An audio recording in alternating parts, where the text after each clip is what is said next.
Assalamualaikum warahmatullahi wabarakatuh. Selamat sore, salam sejahtera bagi kita semua. Tapi pun salam sehat.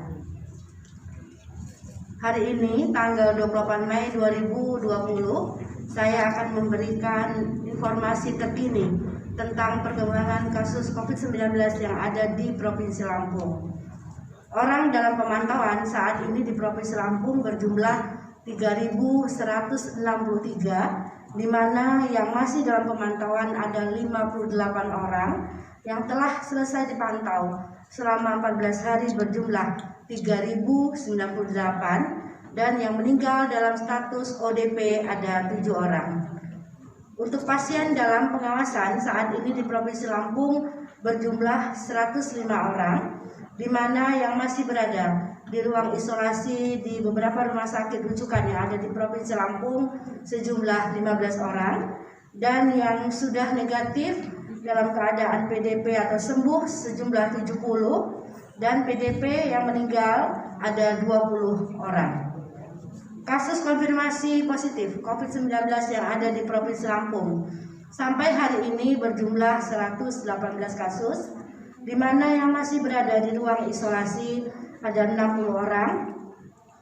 Yang meninggal terkonfirmasi positif ada 10 orang, dan yang sembuh dari konfirmasi positif ada 48 orang.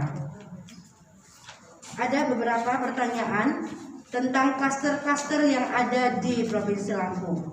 Saat ini klaster yang ada di Provinsi Lampung ada 5 klaster, yaitu klaster yang dari wilayah terjangkit ada 34 kasus, klaster daripada kasus sendiri ada 20 kasus, klaster Goa 30 kasus, klaster Bengkulu 4 kasus, dan klaster Temboro ada 30 kasus.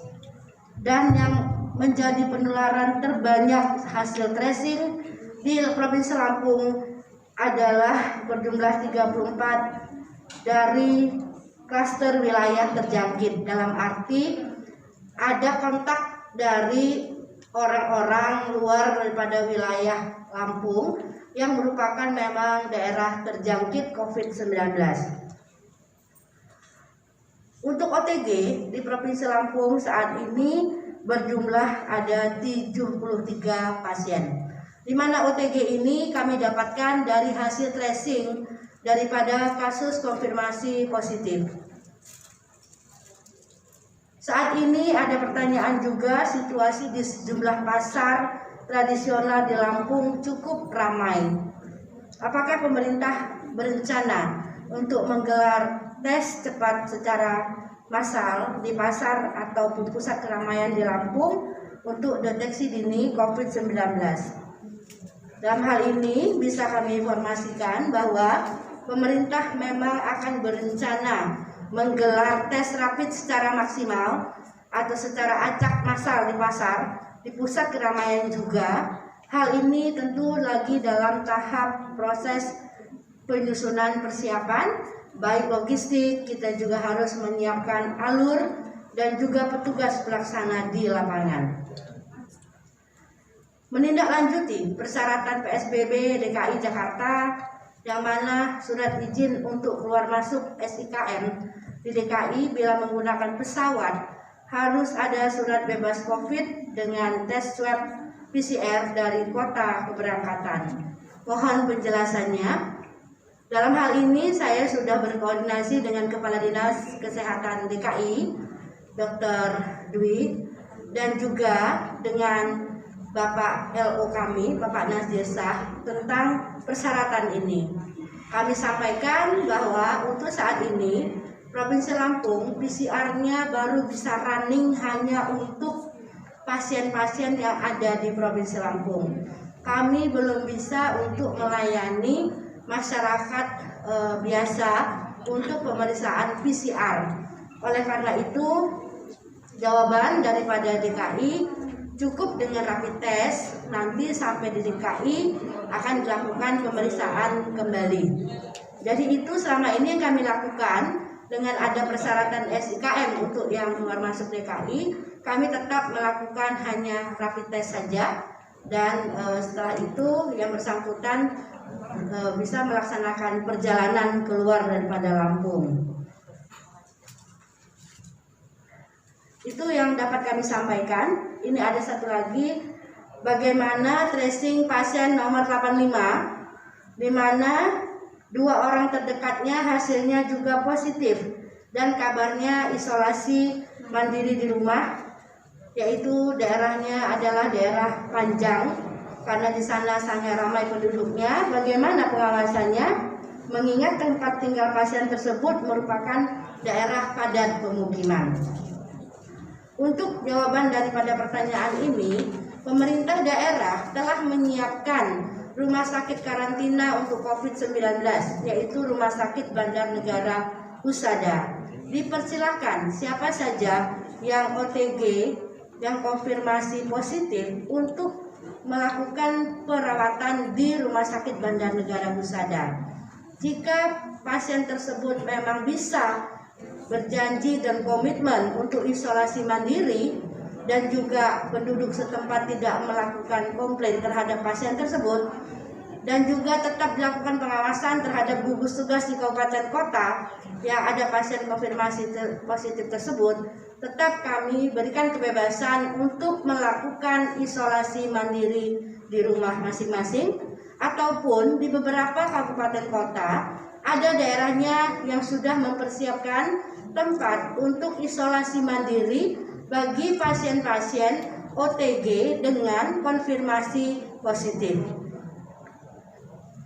Selanjutnya saya juga ingin menyampaikan bahwa saat ini ada 4 provinsi yang lagi diuji coba untuk new normal, yaitu Jawa Barat di Bekasi, lalu daerah istimewa Yogyakarta, Bali, dan juga Kepulauan Riau atau Kepri.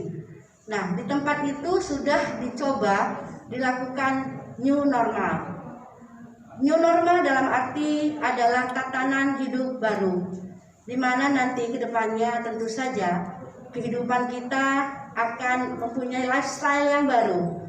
Kita harus tetap menggunakan masker, sering-sering mencuci tangan pakai sabun, menjaga jarak bila kita ingin melakukan sosialisasi, dan itu harus menjadi suatu lifestyle kita ke depannya. Kita memang belum diuji cobakan untuk dilaksanakan new normal, tetapi kita sudah harus bersiap-siap dengan protokol kesehatan yang harus kita lakukan secara terus-menerus agar kita terbiasa dengan new normal tersebut.